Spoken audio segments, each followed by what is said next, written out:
Of all the Audis you can buy, the A6 probably gets the least attention. It's not super sporty or ultra desirable.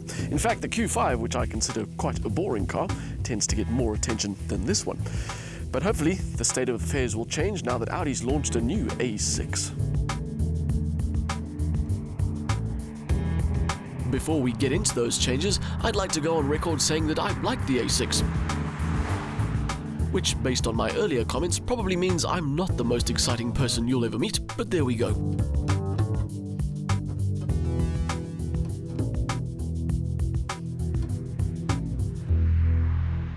I last drove this car in 2011 after Audi had launched a dramatically different looking version to the previous generation.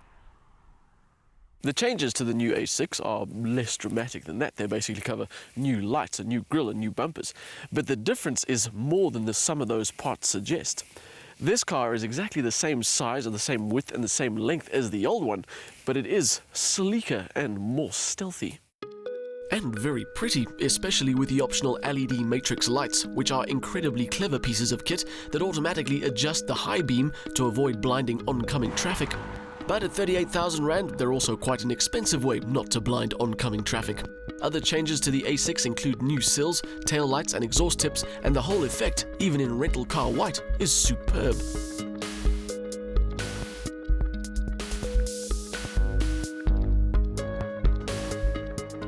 The update goes beyond a few cosmetic changes. There's also a new engine, which we'll get to in a short bit.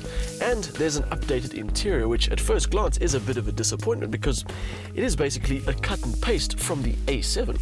But after giving it some thought, that's not really something to be disappointed about. Even this fairly standard interior, by test car norms anyway, is enough to create the right impression. Great seats, Audi solid build, the right level of tech, all packaged with a simple ergonomic design and the kind of feel that does a lot to delete the stress of traffic. Audi have also finally jumped on the USB bandwagon, which means you no longer need a special cable to connect your favorite audio player. The space is good enough for 5 grown humans, but dual zone climate control in the back is an option in our test car, as is the sunroof.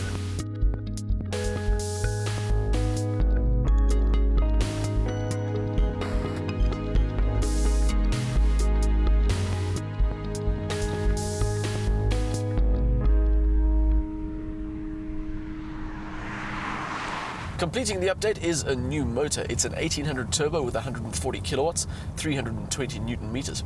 And that makes it the least powerful A6 you can buy, but it's also the cheapest and the most economical. And that's probably because your only other two options are a 3-litre diesel and the almighty 331 kilowatt S6.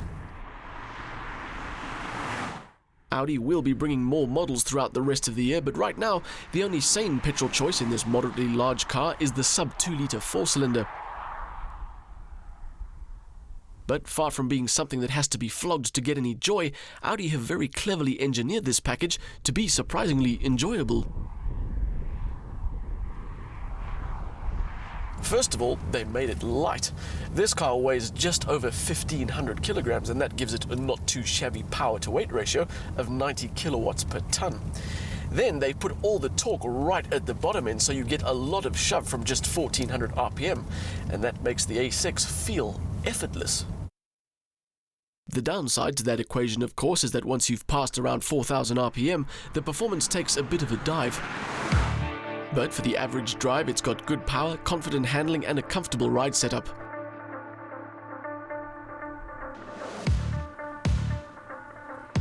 So how does all of that compare to this car's competition, the BMW 5 Series and the Mercedes-Benz E-Class? Well, in a lot of categories they are fairly similar, and in a few examples the A6 comes out on top just by a small margin. But it's the way this car behaves that sets it apart. It feels a lot smaller, and it is a lot easier to enjoy. It even looks, at the very least, as good as the others. Up until I saw this car, I would have said the E-Class would drive away with any prize for prettiness, but not so much anymore.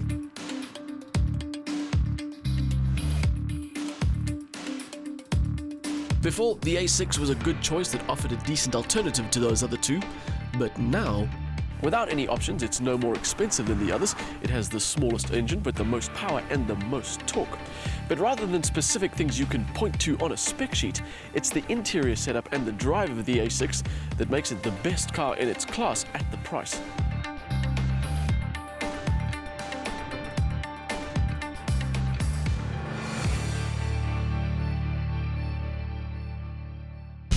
Far from being average, the new 1800 turbo FSI motor helps with the A6's enjoyable drive, thanks to a torque peak that comes in at just 1400 RPM. It's certainly not built for all-out thrills, but with a combination of looks, style, interior comfort, and an easy drive at the lowest price in its segment, the A6 surpasses the others, even if the complete range is still limited for now.